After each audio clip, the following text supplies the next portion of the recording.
तो देखो, अब अपन को स्टडी करना है मैथ्स में चैप्टर नंबर 15 सिमिलैरिटी।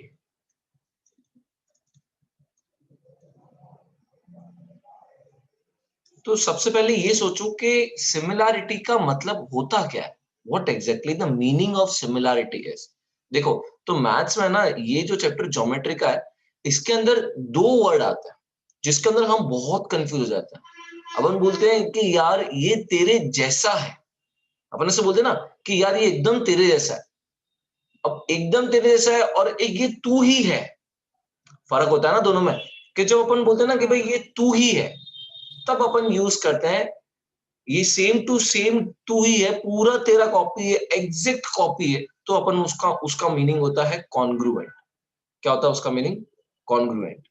और जब अपन ऐसे बोलते हैं ना कि ये तेरे जैसा है, मतलब काम तेरे जैसा ही करता है लेकिन थोड़ा कम करता है या फिर थोड़ा ज्यादा करता है, सिमिलर ही है। जैसे कि अब मैं ऐसे बोलूं कि भाई कौन सी गाड़ी थी वो, पोलो और बलेनो गाड़ी, फॉक्सवैगन की पोलो और मारुति सुजुकी की बलेनो गाड़ी, दोनों एक जैसी दिखती है लेकिन फीचर्स अलग अलग है, दिखती है जैसी है। तो सिमिलैरिटी के अंदर कंसेप्ट कैसा है कि भाई ये थोड़े बहुत सिमिलर होते हैं, कुछ चीजें इनकी सिमिलर होती है। अब सिमिलर देखो, सिमिलर कैसे, सपोज करो कि मैं आपको एक चीज बताता हूँ। जैसे कि मान लो मैंने यहाँ पे ये एक स्क्वायर बनाया, ठीक है, और यहाँ पे एक और स्क्वायर बनाया। ये दोनों स्क्वायर सिमिलर है, फिर से कि ये दोनों स्क्वायर जो है सिमिलर है। क्यों सिमिलर है? क्योंकि इनके जो एंगल्स है वो सेम टू सेम है। अब अगर एंगल सेम टू सेम है, इसका मतलब क्या? इसका मतलब अच्छा, एंगल्स को छोड़ के जो इनकी साइड का जो रेशियो है ना, वो भी सेम दिख रहा है। खाली एंगल सेम करने से नहीं कर रहा हूं मैं, कि मतलब अगर मान लो इस साइड का रेशियो 5 है, 5 5 5, तो इस साइड के रेशियो 2 2 2 2, तो बोलो भाई देख एंगल तो सेम था ही। अब इसके सामने मेरे पास में कोई ऐसा भी तो केस रख सकता है ना कि ये लो एंगल सेम, भाई ये देख लो एंगल एंगल एंगल एंगल सब 90 डिग्री, तो बोलूंगा नहीं, ये और ये सिमिलर नहीं, ये दोनों सिमिलर नहीं है। क्यों सिमिलर नहीं है? क्यों सिमिलर नहीं है? क्योंकि इनकी एंगल के साथ में इनकी साइड्स जो है प्रोपोर्शन में नहीं।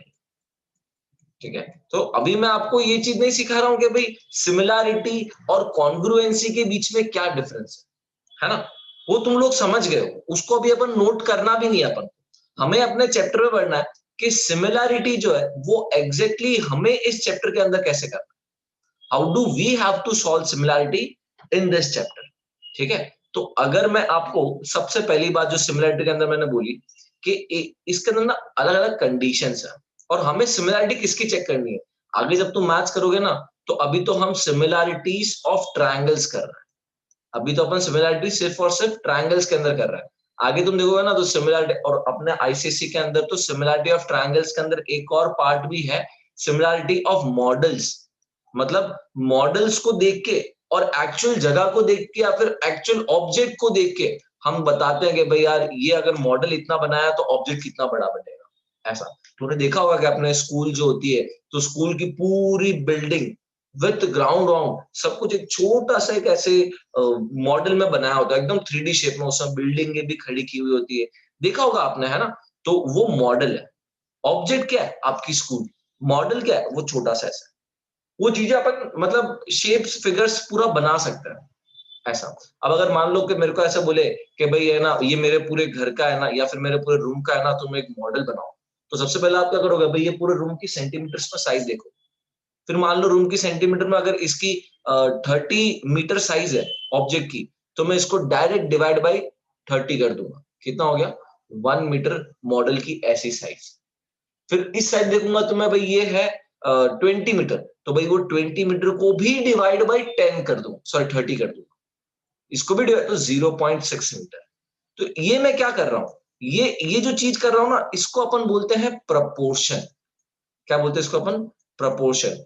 कि भाई मॉडल और ऑब्जेक्ट, मॉडल और जो एक्चुअल ऑब्जेक्ट है इनकी कोई भी साइड का रेशियो देख लो, इनकी कोई भी साइड का रेशियो देख लो, आपको 3 मिलेगा या फिर 1:3 मिलेगा। जैसे कि देखो, मॉडल और ऑब्जेक्ट क्या, 1/30 क्या, ठीक है, तो ये 1:30 मिल गया रेशियो। अच्छा, वैसे ही इनका रेशियो देखूंगा तो 0.6/20, मतलब के 6/200, मतलब के 2 कितना हो गया, 2 3 3/100। 3/100। तो क्यों भाई, मैंने यहाँ पे कुछ गलती कर दी? अच्छा, 0.666666 ऐसा था। अब इसको डिवाइड करता 3 1 जा, और ये 3.3333 आ रहा है, तो भाई थोड़ा बहुत डिफरेंस आ रहा है, क्योंकि वो 666 को भूल गया ना, तो 33.33 बता रहा है। और 30 मतलब के रेशियो जो है, अगर मान लो मैं यहाँ पे 90 मीटर बोलता, तो 90 मीटर को डिवाइड बाय 30 करते हैं अपन, तो 3 हो जाता, तो वापस से 3/90 आ जाता ना। इसका मतलब, कहने का मतलब, जो रेशियो है ना, वो सिमिलैरिटी के अंदर हमेशा सेम होता है। ये एक तो सबसे बड़ी बात, रेशियो, ठीक है। और दूसरी बड़ी बात कि रेशियो के बाद में सिमिलैरिटी के अंदर, पहली अपन ने बात करी सिमिलैरिटी, पहली अपन ने क्या बात करी कि जो साइड्स है, उन साइड का जो प्रपोर्शन है वो हमेशा सेम रहेगा। जैसे कि एक एग्जांपल बताता हूं मैं आपको, है ना। मान लो मेरे पास में ये एबीसी ट्रायंगल है, और दूसरा इसी का ये एक छोटा वर्जन डीईएफ ट्रायंगल है। कहने का मतलब, अगर मैं ए बी साइड और डीई साइड को डिवाइड करूं, ए बी साइड और डीई साइड को डिवाइड करूं, जो भी वैल्यू आए, 1/2, 2/1, 7/8, कुछ भी वैल्यू आए, वही वैल्यू एसी साइड को डिवाइड करने पे डीएफ साइड से मिलनी चाहिए, एसी अपॉन डीएफ। वही बीसी अपॉन ईएफ मिलना चाहिए, बीसी अपॉन ईएफ मिलना चाहिए। ये भाई, ये सिमिलैरिटी का रूल है, ऐसा रूल भी कह सकते हो, या फिर अपन कहेंगे भाई, अगर ये चीज इक्वल नहीं है ना, तो दोनों ट्रायंगल सिमिलर नहीं। अगर sides are not in proportion, तो दोनों इक्वल नहीं है। अच्छा, प्रपोर्शन के पहले मैंने एक और बात बोली थी, पहले अपन वो बात पे आए थे, कौन सी बात थी, रिमेंबर दो? एंगल। एंगल्स। तो भाई वो प्रपोर्शन के पहले है ना, एंगल्स आता है। हम पहले चेक करते हैं कि भाई क्या इसके तीनों एंगल सेम है क्या। अगर सेम है, ठीक है, तो भाई यहाँ पे अपन वो जो बात है वो इसको इधर लिख देते हैं, एंगल्स चेक किया जाता है। अगर तीनों एंगल सेम है तो हम बोल देते हैं सिमिलर है, ठीक है। तो ये तो है ना, ये इन जनरल बात हो गई। पहली बात क्या है, प्रपोर्शन, ठीक है। और दूसरी बात क्या है, एंगल्स। तो प्रपोर्शन और एंगल्स दोनों सेम होने चाहिए। लेकिन जब अपन ट्रायंगल्स के ऊपर बढ़े, तो हमने इतना दिमाग लगा लिया, और ऐसा दिमाग लगा लिया, हमने बोला प्रपोर्शन एंगल्स छोड़ो, हम आपको कुछ प्रॉपर्टी बताते हैं, वो चेक कर लेना। हम आपको कुछ प्रॉपर्टी बताते हैं, वो चेक कर लेना। आपको तीनों साइड के प्रपोर्शन और तीनों साइड के एंगल चेक करने की जरूरत नहीं है। आप हम जो प्रॉपर्टी बोल रहे हैं, वो प्रॉपर्टी में से चेक कर लेना। अगर आपको वो वाली प्रॉपर्टी मिल जाती है, तो आप कह देना दोनों ट्रायंगल सिमिलर है। पहली प्रॉपर्टी, पहली प्रॉपर्टी क्या कहती है, proportional sides are corresponding angles they are equal. ये पहली प्रॉपर्टी, कंडीशन ऑफ सिमिलरिटी, दो साइड के बीच में एंगल, दो साइड इक्वल होनी चाहिए, इक्वल इन लेंथ होनी चाहिए। और अच्छा, इक्वल इन लेंथ नहीं, दोनों साइड का proportion. If one angle of a triangle is equal to any other of the, and in both the triangle the side including the angles are in proportion, ये दोनों side जो है वो proportion में हो और इनके बीच वाला एंगल इक्वल हो, तो समझ जाना कि ट्रायंगल क्या है, सिमिलर है। तो समझ जाना कि ट्रायंगल सिमिलर है, ऐसा, ठीक है। अगर इक्वल नहीं है तो समझ जाना कि भाई ट्रायंगल सिमिलर नहीं, ठीक है। बहुत सिंपल, एक एकदम सिंपल एग्जांपल लेके बताता हूं मैं आपको। मान लो मैंने एक ट्रायंगल बनाया इस तरीके से, ए बी सी। ये जो एंगल है, ये एंगल मैंने बना दिया 70 डिग्री, ठीक है। ये 30 डिग्री, और ये बचा हुआ, और सॉरी गलत हो गया, 50 डिग्री ले लेते हैं इसको, 50 डिग्री और ये बचा हुआ 60 डिग्री, है ना। चलो, तो ये अपन ने एक ट्रायंगल ले लिया। अब इसी के सामने मैंने एक दूसरा ट्रायंगल ले लिया जो कि मैंने इस तरीके से बनाया, ठीक है। ये 70 डिग्री और ये 30 डिग्री और ये 50 डिग्री, ठीक है। और इसको नाम देता हूं मैं डी ई एफ। अब बात को समझो, ये जो डी ई एफ है और एबीसी है, हमको तो डायरेक्ट ही मिल गया, अपन को तो डायरेक्ट ही मिल गया कि भाई यार तीनों एंगल इक्वल है, तीनों एंगल इक्वल है, सिमिलर है। चलो तो थोड़ा सा केस को पढ़ा, आपने 30 लिखा है, 60 आएगा। ओ सॉरी सॉरी, वहां पे 30 नहीं 60, अपन को पहले से केस दे दिया है ना, 70 50 और 60 अपन को पहले से केस दे दिया, तो ये तो गड़बड़ हो जाएगा। तो एक काम करते हैं अपन, है ना, ये 70 डिग्री हटा दो, 70 डिग्री हटा दो। चलो अपन, है ना, एक काम करते हैं, ये 60 डिग्री भी हटा दो। अब आपको दिया हुआ एक एंगल, अब एक एंगल दिया हुआ है तो उसके साथ ना मैं कोई भी दो साइड देखूंगा, और साइड जो है ना वो मेरे को यही देखनी है। कौन सी दो साइड देखनी है? एंगल के आजू बाजू वाली साइड। ये एंगल जो है, ये एंगल किससे बन रहा है? ये एंगल बन रहा है डीएफ और ईएफ से। और दूसरी बात में, ये एंगल किससे बन रहा है? तो ये एबी और बीसी से बन रहा है, ठीक है। अब मान लो कि ये है 6 सेंटीमीटर, ठीक है, और डीएफ है कुछ, डीएफ है 12 तो नहीं दिख रहा है, 3 सेंटीमीटर जैसे, चलो ठीक है, डीएफ है 3 सेंटीमीटर। और वैसे ही यहां पे मैं देखूं ए बी जो है, ए बी है अपना 2 सेंटीमीटर, 2 सेंटीमीटर ले लूं, चलो 3 सेंटीमीटर ले लूं, 3 सेंटीमीटर। और ई एफ जो है उसको अपन लिख देते हैं 1 सेंटीमीटर। तो अब है ना अपन रेशियो देखेंगे, अपन क्या करेंगे? रेशियो देखेंगे, है ना। तो देखो, दो साइड का प्रपोर्शन देखेंगे हम। अगर प्रपोर्शन सेम आता है तो ट्रायंगल क्या है? सिमिलर है। और अगर नहीं आता है तो ट्रायंगल सिमिलर नहीं है। आई बात समझ में अच्छे से? ये ऑलरेडी अपन इसको अप्लाई कर चुके हैं।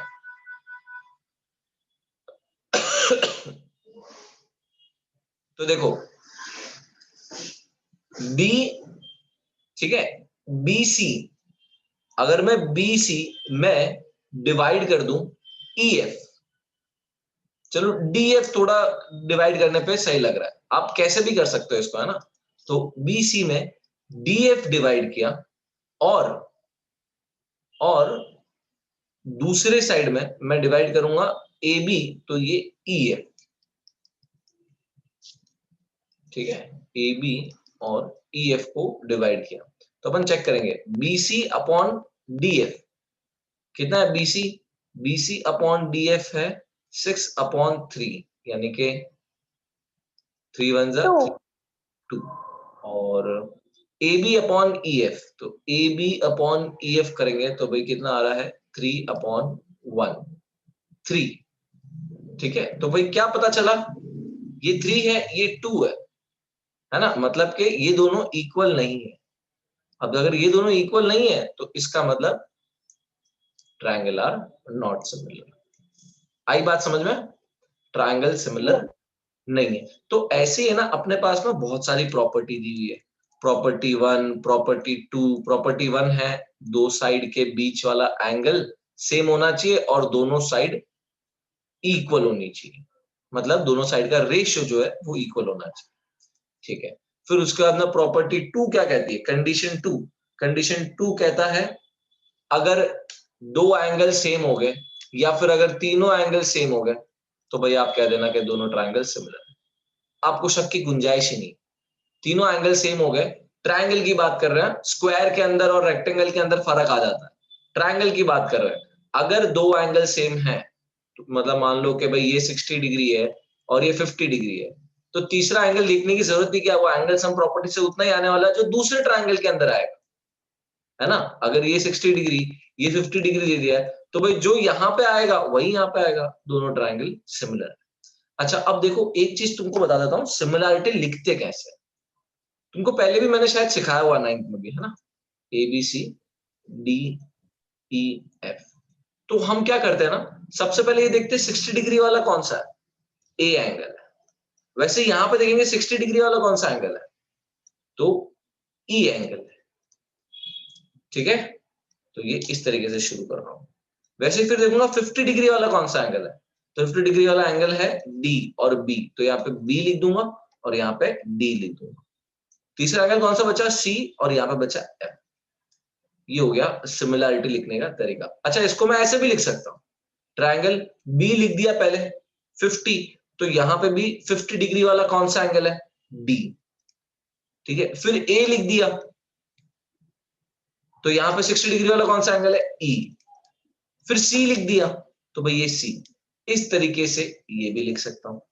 लिखने के बहुत तरीके हैं, लेकिन पैटर्न सेम होना चाहिए। पैटर्न क्या, कि भाई इधर जो पहला एंगल लिखा ना वही इधर आना चाहिए, फिर इधर जो एंगल लिखा वही इधर आना चाहिए। मतलब दोनों की जो एंगल्स है वो सेम सेम साइड पे लिखना चाहिए।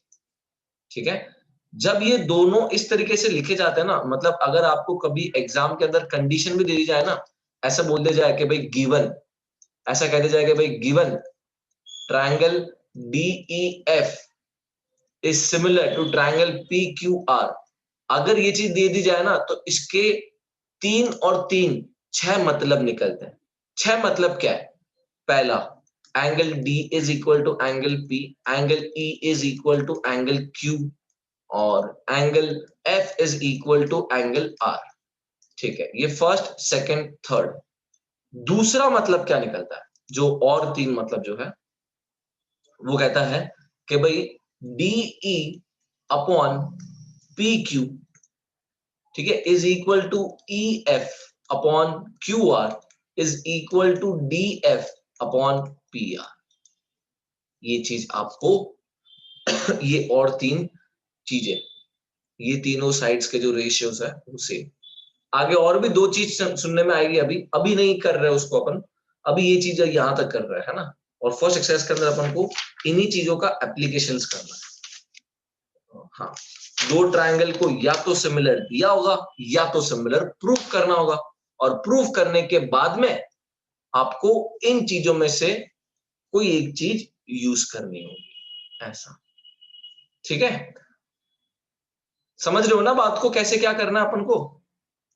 ठीक है, Yes, अब देखो ये और प्रॉपर्टी लिख देते हैं, प्रॉपर्टी 2 प्रॉपर्टी 3। ऐसे तो आप अपने बुक में देख सकते हो, यहाँ पे ना एक नोट्स करके बनाया हुआ है, उसके अंदर मतलब सारी प्रॉपर्टी दी हुई है, SS A और तीनों साइड के जो प्रपोर्शन होने चाहिए, मतलब के 1 2 और 3 तीनों साइड के जो प्रपोर्शन अपन ने चेक कर लिए। जैसे कि यहाँ पे मैंने 2 साइड का चेक किया ना, अगर मैं यहाँ पे AB अपॉन बी, जो भी DE इज इक्वल, और ये भी इक्वल आ जाए BC अपॉन EF के, और फिर तीसरा वाला भी इक्वल आ जाए, यानी कि AC अपॉन DF, तीनों के इक्वल आ जाए, तो हम बोल देंगे ट्रायंगल सिमिलर है, और वो हो गई ये प्रॉपर्टी 3। एप्लीकेशन करके समझाता हूं, ऐसे थोड़ा सा कम समझ में आएगा, है ना। तो इसको अपन है ना अप्लाई करके देखते हैं। अब देखो, मैं आपको ना सबसे पहले तो स्टार्टिंग में एकदम सिंपल क्वेश्चन पूछूंगा, है ना। मैं खाली इतना बोलूंगा कि आप है ना ये दोनों ट्रायंगल को सिमिलर प्रूफ करके बताओ। जैसे कि देखो ये एक लाइन, ठीक है, और यहां से एक लाइन ऐसे जा रही है, और यहां से एक लाइन ऐसे जा रही है, ठीक है, और इन दोनों लाइंस को अपन ज्वाइन कर देते हैं, बराबर। अब आपको बोल रहे हैं कि भाई A B D और C और P, मैं खाली सिमिलर प्रूफ करना पूछ रहा हूं, लिखना तो आप अपने आप सीख जाओगे, है ना। और बोली गई है ये लाइन और ये लाइन पैरेलल है। अब आपको सबसे पहला क्वेश्चन पूछा गया है कि प्रूव दैट, सबसे पहला क्वेश्चन कि ट्रायंगल APC और ट्रायंगल BPD सिमिलर है, ये प्रूफ करके बताओ। APC ढूंढ लो कहां पे, ये रहा ट्रायंगल 1। BPD ढूंढ लो कहां पे, ये रहा ट्रायंगल 2। ठीक है, मतलब ये दोनों ट्रायंगल को मुझे सिमिलर प्रूफ करना है। तो एक चीज तो पहले ही पता चल गई, एक चीज P तो कॉमन है।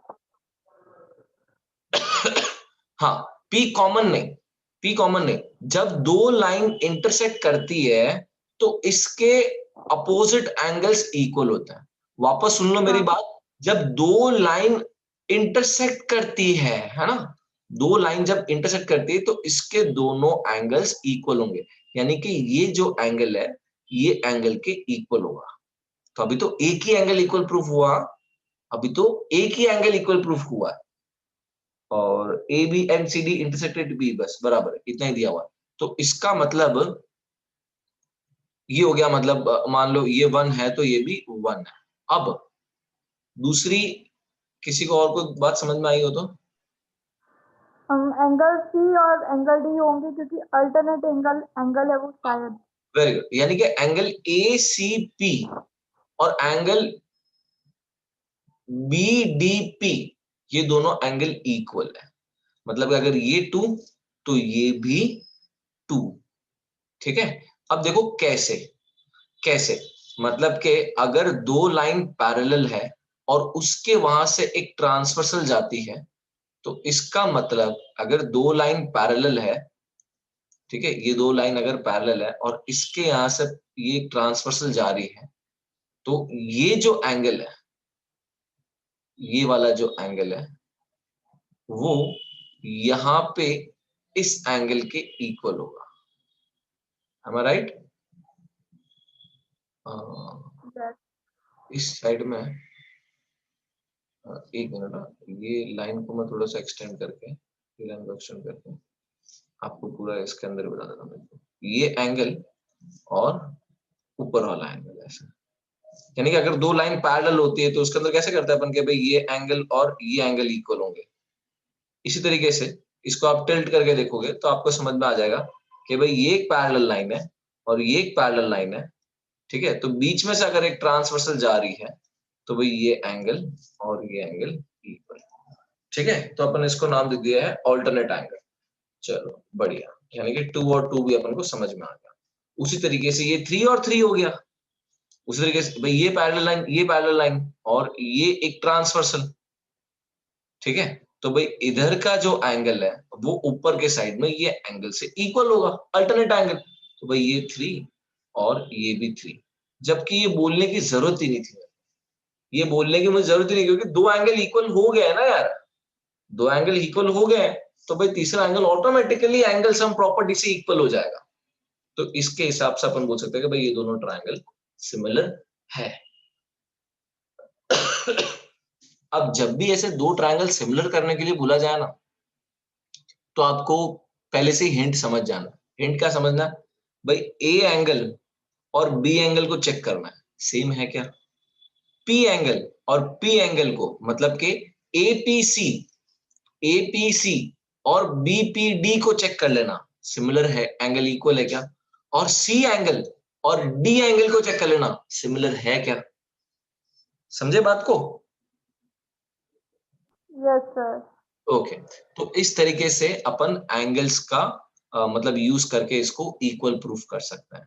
ओके, अब सेकंड क्वेश्चन में आपको दिया हुआ है कि भाई अगर मैं इनकी लेंथ लिख दूं, जैसे कि बीडी की लेंथ 2.4 है और इसकी लेंथ 3.6 है, एसी की लेंथ, और उस तरीके से अगर मैं लेंथ लिख दूं तो भी मेरे लिए बहुत सिंपल हो जाएगा। कैसे? अगर दोनों ट्रायंगल सिमिलर है तो इसका मतलब AP upon BP is equal to PC upon PD is equal to AC upon BD, और ये सॉल्व हो जाएगा, है कि नहीं? Yes. मतलब जो भी वैल्यूज दी हुई है, AC की वैल्यू दी हुई है पुट कर देंगे, BD की वैल्यू दी हुई है पुट कर देंगे, और PD की वैल्यू दी हुई है, आपको पूछा हुआ है PC फाइंड करो तो PC फाइंड हो जाएगा। इस तरीके से क्रॉस मल्टीप्लाई करके, तो इस तरीके से अपन को सम सॉल्व करना है। अभी एक्चुअली क्या बाकी भरत और विष्णु भी कनेक्ट नहीं कर पा रहे हैं, वापस से मेरे को मैसेज आया जस्ट, तो एक काम करते हैं यहीं पे अपन इसको होल्ड करते हैं, और यहां तक अच्छे से अपन सबको क्लियर हो गया है। अब इसके जो एप्लीकेशंस है वो आप सिलेक्टेड सम्स दिए तो सिलेक्टेड करो, नहीं तो अप टू 20 तो मेरे हिसाब से सारे सम्स प्रैक्टिस करने ही चाहिए। 15A एक्सरसाइज के पहले 20 सम्स आपको ट्राई करने ही चाहिए, ठीक है। एक्सरसाइज, ठीक है। This is a homework 15A, question 1 से लेके क्वेश्चन 20 तक। फिर इसके एप्लीकेशन में जो जो दिक्कत है, अगर 20 के 20 सम में दिक्कत आएगी तो 20 का 20 सम कराऊंगा, लेकिन एक बार ट्राई कर लेना अच्छे से, ठीक है? एक बार अच्छे ठीक से है। ट्राई कर लेना, मेरे हिसाब से हो ही जाएगा। ओके।